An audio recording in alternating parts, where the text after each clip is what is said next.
પ્રકૃતિ એક વસ્તુ સમજી લો, પ્રકૃતિને બદલવી બહુ કઠિન છે, એની દિશા ફેરવી નાખો. મોટરનું સ્ટીયરિંગ આમ ઘુમાવો છો, એને બદલે આમ ઘુમાવી નાખો.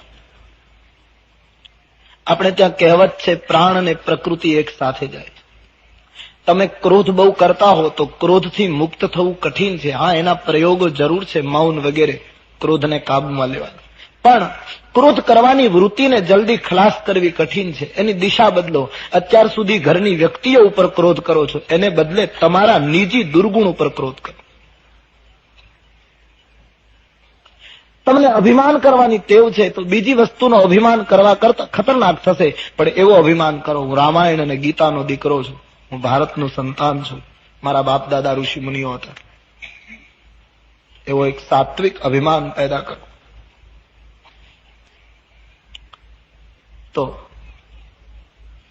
લોભ કરવાની વૃત્તિ હોય તો જેમ લોભી માણસ બધું છુપાવે, એમ લોભ કરવાની વૃત્તિ હોય તો એની દિશા બદલો. ભજનને છુપાવો, એને ઢાંકી રાખો.